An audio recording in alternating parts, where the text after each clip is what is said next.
So this is a video called An Altered Beast. It's going to talk about my experience in this environment, which is an environment that I am not geared for. Let's be very clear about that.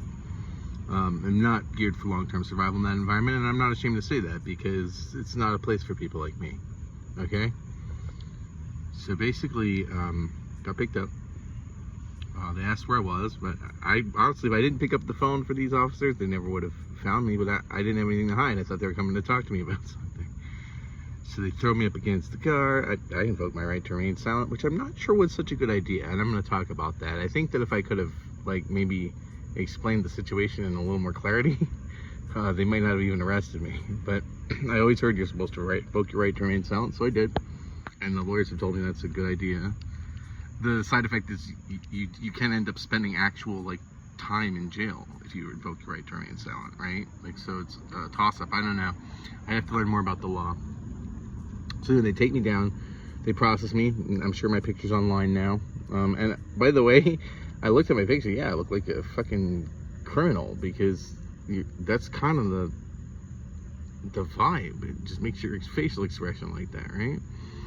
So we sit down in this, basically my life goes from 0 to Starship Troopers in about like 10 seconds, right? Like, I'm totally not, I worked on the Cape with military guys, but I'm not used to this kind of shit, right?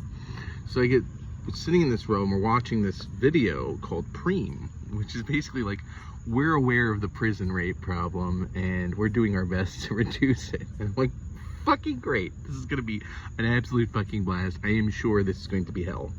And so we're sort of like sitting there, and they put us all in this tiny little room that's very echoey.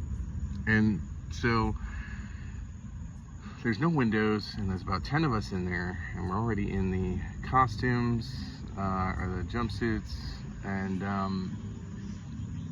what they decide to do is people decide to shoot the shit. And I gotta tell you, this is like a very echoey room, and it's really getting on my nerves. We're in there for about an hour or two while they do something.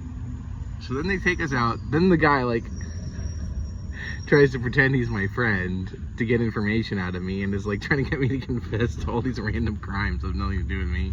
And I'm like, no, I really just don't want to talk to you, dude. I'll wait for the lawyer. It's like, oh, you don't treat me like, you're like so offended. Like, it's like, bro, you just like made me like spread my cheeks, like check for contraband. Yeah, not physically, but like the cough or whatever. Like, fuck you.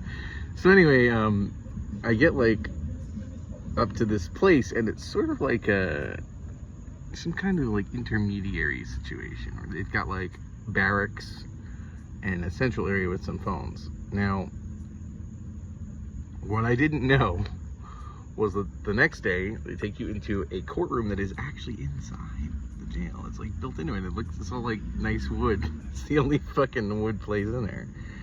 And after that moment, I literally could have been out in an instant for like, what was it, like $100? But I didn't understand how that worked. So instead I spent 5 days there, because I didn't know you could just get out by paying. Of course, this is capitalist society. You can pay for anything, right? So let me explain what happened. I get back, I use the call to try to get through to the defender. He doesn't answer. And I have one phone call left, and I call my dear friend Stella. And I think I get a free minute because everything's charged in jail. And I tell her that I love her very much and she's the best friend I ever had. And that she means the world to me, and I'm sorry, but I didn't know if I was going to get out of this situation. And she told me she loves me very much too. And I began to cry. And I got off the phone and the man behind me said, hey, me and some of the guys noticed you didn't shower since you got here. We think you should take one as soon as possible. Basically threatening prison rape right off the bat. So I didn't have a whole lot of options. I decided to do what I could to feign being suicidal. Now, I knew what this meant in the long run. This is not something I would recommend except as a last resort, because let me explain how this differs from like a hospital situation. So if you have a bunch of oranges, okay, and one of the oranges in the bunch has blight, you're not going to medically treat the orange with blight. You are going to separate it from the other oranges and let it rot, okay? While the other oranges sort of remain intact. And that is very much the mentality of prison, especially in Florida. That's why I'm using oranges. You are an asset, you are cattle, you are a commodity. Your well-being is not important, but how your well-being affects the group is. So what they'll do is they'll put you in solitary confinement. Now, the best way I can explain solitary confinement is the following. They move you to medical. They ask you, are you really gonna do this? And the deputy at the desk goes, don't do it. Like shaking her head, please don't, you can't take this. I said, yes, I am. I knew what it meant. So they moved me into a small cell. This small cell has no windows, and someone has written in feces over the door, Yud Hey Vav Hey, the name for God in Hebrew. I spent the night there. I moved into a cell that is the exact replica, and I don't know if this is just a thing, of the cells from Metal Gear Solid when you're in the PlayStation 1 where you find Meryl doing the sit-ups. Even with the vent. Even the vent was there, but I didn't want to try to see if the vent would be an escape. And I spent 5 days there in isolation. And there's no way to call a guard. There's not like an emergency. They come by at once every hour. They don't really care if you die of natural causes. They just want to make sure you don't commit suicide so that there's a lawsuit. And I didn't eat for 5 days. I drank very little water. I wasn't sure if the water would be like hepatitis situation, and the food is not food. It might be called nutrition, sort of, but those who have been there know what I'm talking about, and I'm not going to elaborate for those who haven't. This is what my brother subjected me to. Right now I'm wearing a bracelet on my ankle, and this is what's funny. I get into the courtroom, right? They are asking that I have my internet privileges revoked because the real reason is they really don't like being talked about on YouTube. They don't like their actions being brought to the public attention. Well, fuck you. That was denied. I absolutely have internet privileges. They wanted an Impact bracelet, which I've never heard of, but it's sort of like, from what I can tell, almost like the sci-fi thing. You know when they put like the plastique charges on the necklace, and if you go far enough it explodes and your head explodes? that whole thing. Well, this is like a taser bracelet as far as I can tell, from what I understand. If you get within a certain area of something, it shocks you.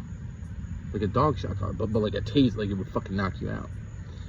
And they wanted a GPS monitor. And the judge was like, well, he's homeless, so we could put a GPS on him, but like, what the fuck? Because the situation is, they had my car impounded. All these addresses, with the exception of my dad's and Gabby's dad's, are hundreds of miles away. Not walkable, for sure.